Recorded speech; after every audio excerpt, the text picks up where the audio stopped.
Welcome to On the Wild Side. I'm your host, Kyle Shepard. Today we're going to visit Gorilla Forest and meet the two newest gorilla additions to Gorilla Forest, Casey and Bandia. We'll also meet NeeCee, our newest snow leopard. And finally, we celebrated a huge milestone birthday with Helen's 60th birthday, our gorilla Helen. Come take a walk on the wild side.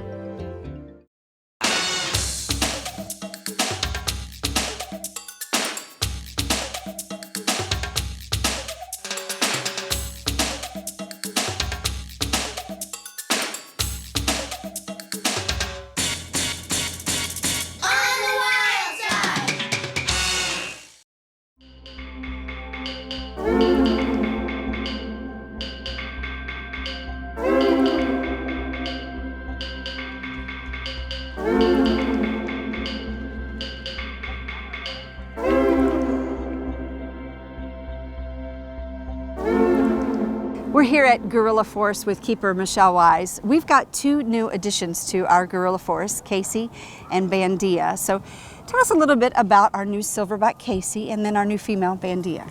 So Casey is a really wonderful silverback. He's very mellow. He's a really super calm guy. He loves being here. He's exploring all of his new places, and he's getting along really well with our female that we had here, Packy, that he's with, and then also he knew Bandia before they came from Audubon Zoo. So they're doing really well together as a group right now. Excellent. So Casey's a silverback, and how old is Casey? Casey's 35 years old. And Bandia? Bandia is 19 years old. Excellent. So these are our two new additions, but they're also with someone familiar, who's familiar to our folks here in Louisville, who's Packy. Yes. And tell us about how they fit into Gorilla Forest, the dynamics of Gorilla Forest. So Casey's group, or our family group, they are our future for Gorilla Forest. We hope to form that group around Kendi. It's very important that Kendi grow up in a socially appropriate group for gorillas. Kendi's our almost 2-year-old little gorilla whose surrogate mom is Quaylee, and what we're hoping to do in the spring is to integrate those two groups together so that Kendi can grow up in a family group. And Casey's the perfect silverback for that because he's very mellow, and Bandia and Packy are also very calm females, so it should be a really great fit. So right now it's just the three of them, and then when is that introduction? So probably sometime this year, depending on how things go and progress, as they're not together, but they can see each other and vocalize to each other and interact on some scale. We just watch that and watch to see how interactive they become, how comfortable they become with each other. We're going to let them tell us the story and let them tell us when they're ready for that next step. For a visitor coming into Gorilla Forest, what do they look for in terms of who they're looking at? So we do have 4 separate groups here at Gorilla Forest. We have our bachelor group, which is our rowdiest group. It's a bunch of boys. So we have 4 adult silverbacks in that group, a 21-year-old, a 20-year-old, and then 2 19-year-olds in that group. So they're the most boisterous and active of the groups. They're also the biggest at almost 400 pounds. Those boys are really big. Then we also have what we call our geriatric group. So 2 older females in that group, 47-year-old Dimba and then 60-year-old Helen, are in that group together. And then we have Casey, Packy, and Bandia as our family group, and then Kendi and Quaylee as a surrogate mom and her daughter. A little later on in the show, we'll be introducing you to Miss Helen, who is 60, like she said.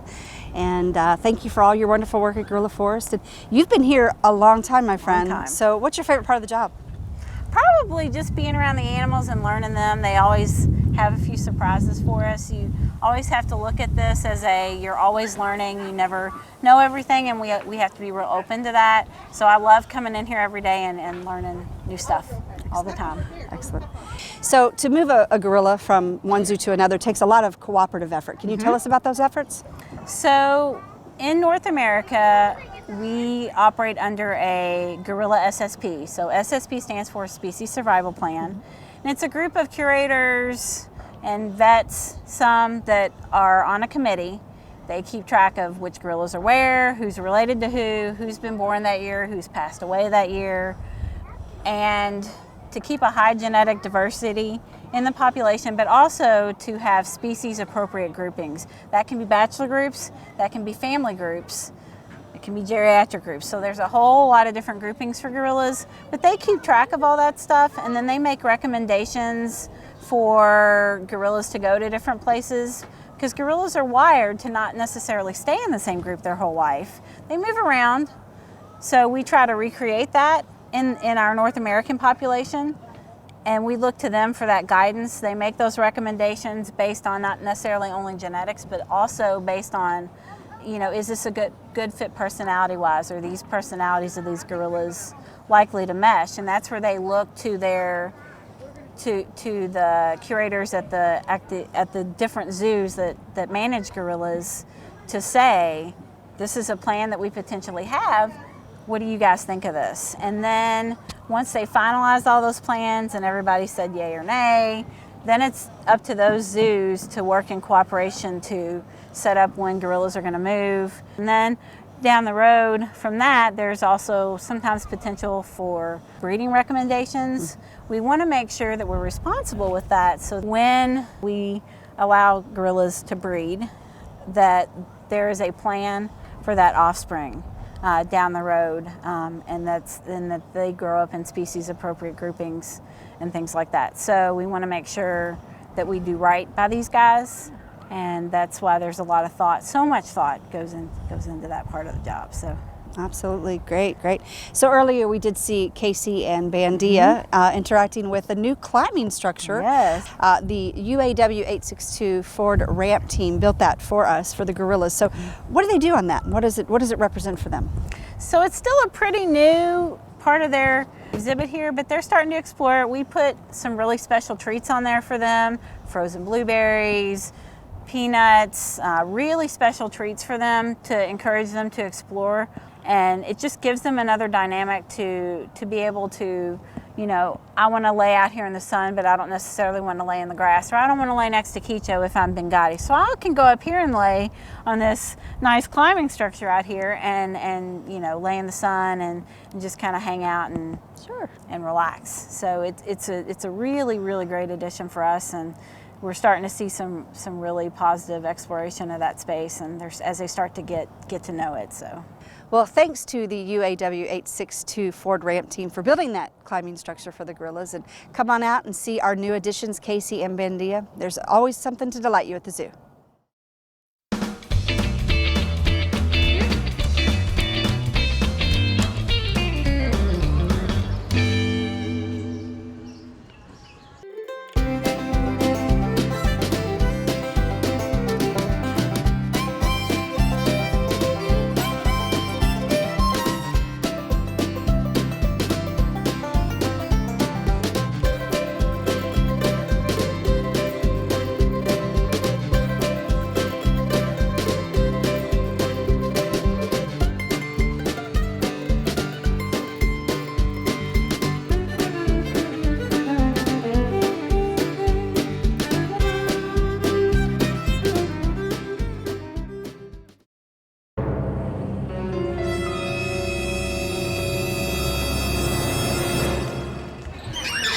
Zoo animals tend to, in general, live longer than their cousins in nature.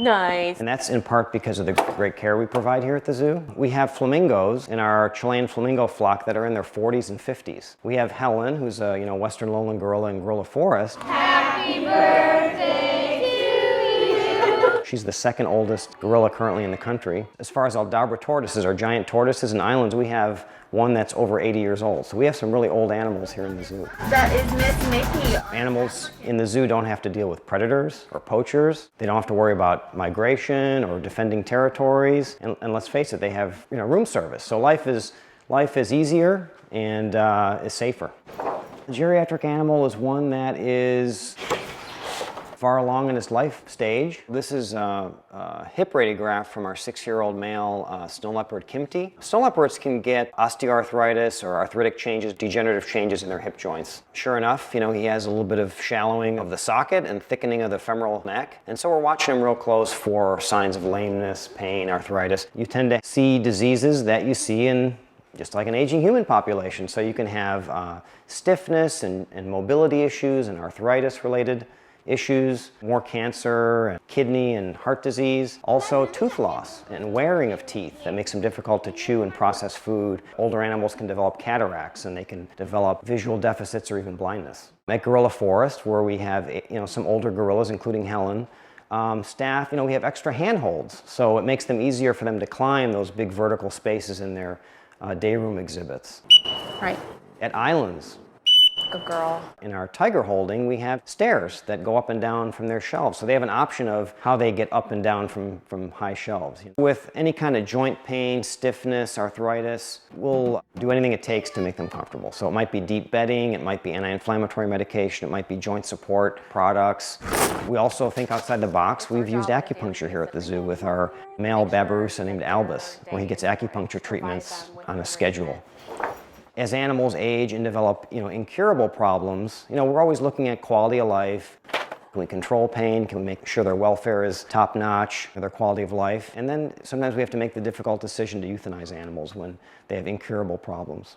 I think we're all proud of the quality of care that we give them. As animals age, they might develop special needs and they might need some extra TLC. And in a zoo setting, we can accommodate them and give them that TLC.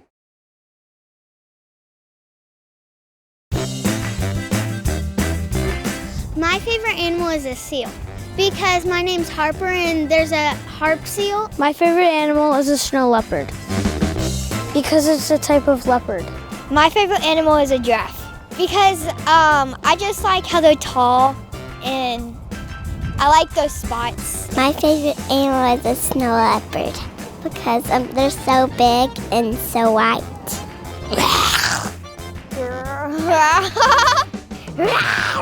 My favorite animal is a flamingo because I like birds and they're pink. Pink is my favorite color. We're here in what we affectionately call the Valley here at the zoo. We're here at the snow leopard exhibit, and this is part of the original zoo. And coming soon in 2019, you're going to see a brand new snow leopard exhibit, but we'll talk more about that later. But for now, let's talk about our newest snow leopard herself, NeeCee. I'm here with Mike Jones, her keeper. So talk to us about snow leopards in general first. So snow leopards are kind of a medium-sized cat. They're kind of unique because they're one of the, if not the only cat that's built for the snow. So if you look at her camouflage, she's got these grays and whites, and so that helps her to blend. You think of most cats being kind of yellows or browns because they live in a warmer environment. So they're basically designed to camouflage because the areas they live in is mostly has snow cover. Because they live in territories, as you say, where snow is, do they have any sort of special features that allow them to get around, or? Yeah, and part of that too is they're a mountainous species, so they live in high elevation. They're mostly in the Himalayas and north central Asia. They have really long tails, so they have the longest tail per the size of their body on average, and so they have to be able to go up and down mountain faces real quick. And then their pads are real thick that actually allow them that cushion because they're in a rocky environment. And another thing is they'll actually use that tail like a scarf. They'll put it around their face. So when they're hunkered down the snow, they can actually cover their face to keep the snow off their face. So there's a lot of adaptation. One unique thing too that they do sometimes, that if you're in the right place at the right time, is they actually pee upside down. And they pee in the underface of rocks because it's less likely to be washed off because they're in a wet environment. So why would they need it to be less likely to be washed off? Because when they pee, when they're scent marking, they want that to remain. Sure. And so they actually do like a handstand and they do it underneath the rock. Yeah, so it's fascinating. Yeah. Interesting. So right now NeeCee's on her own here at in the exhibit, but we have another 6-year-old Kim T. Will they ever be together? Possibly. That's our plan, to try to put them together. These cats are generally solitary in the wild, so the only time they would come together is to breed or reproduce. The only big cat that live in groups are lions. They live in a pride. But we have had success before with snow leopards being able to put them together. We actually, right now on exhibit, if you look, there's a door that has like a screen door, and that's what we call a howdy door. And that's so that they can kind of sit and look at each other without being together. So we kind of use that as kind of a first test to see how well they get along, and then we eventually go into what we call introductions, where we start putting them together.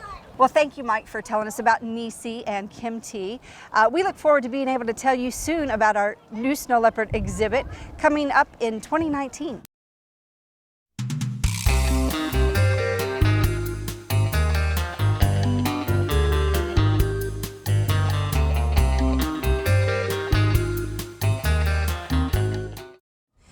Gorilla Helen is one of the oldest gorillas in North America. We are celebrated to have her here at the Louisville Zoo.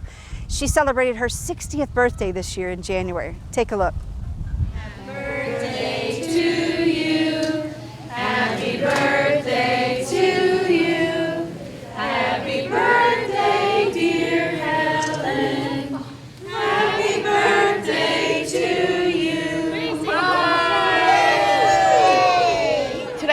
celebrating Helen's 60th birthday. It's quite the milestone for a female gorilla, and Helen's doing great here, and we all just absolutely adore Helen. It's cold, right? But there's nothing that could keep us away from the birthday party. And they worked so hard to make such a cool cake, so we've had a lot of fun. Helen has always had a bit of an independent streak, and she has always worn a bit of a tiara in her own mind. Yeah, they get special treatment. She and Demba live together. They're older, and they do get quite a bit of special old lady treatment. She got some gorilla biscuits, and they were soaked and then mixed with banana to make her cake, so it's all very dietarily appropriate for her. And some special cherries and cherry juice and some Jell-O, things that she would normally get just maybe a little bit more and a little sweeter today. The median age is about 35, but you can have gorillas live into their 60s. Typically 40s, late 40s, early 50s. There's some genetics that play into that, and then we keep them moving. We keep them moving around, and it's the old adage, use it or lose it. And so the environmental enrichment, the moving, the making sure we're taking care of the subtleties that we pick up on as they age has helped quite a bit. It's nice for the gorillas too, because after a few days of it being very quiet, now we've brought some people in, so you guys are actually serving as enrichment for our animals as well, and they're checking it out, going what's going on and who's all here, and everybody gets to partake in the party.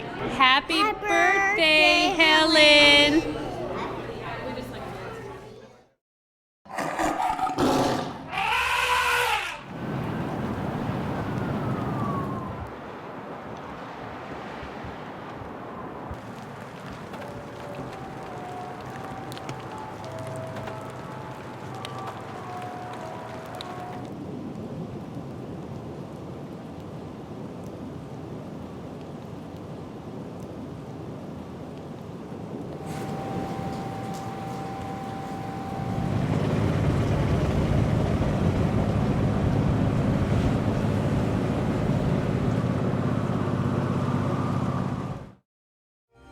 Thanks for joining us today. Now don't forget to visit Gorilla Forest and visit our newest addition there and snow leopard NeeCee. Thanks for watching. We'll see you next time on the wild side.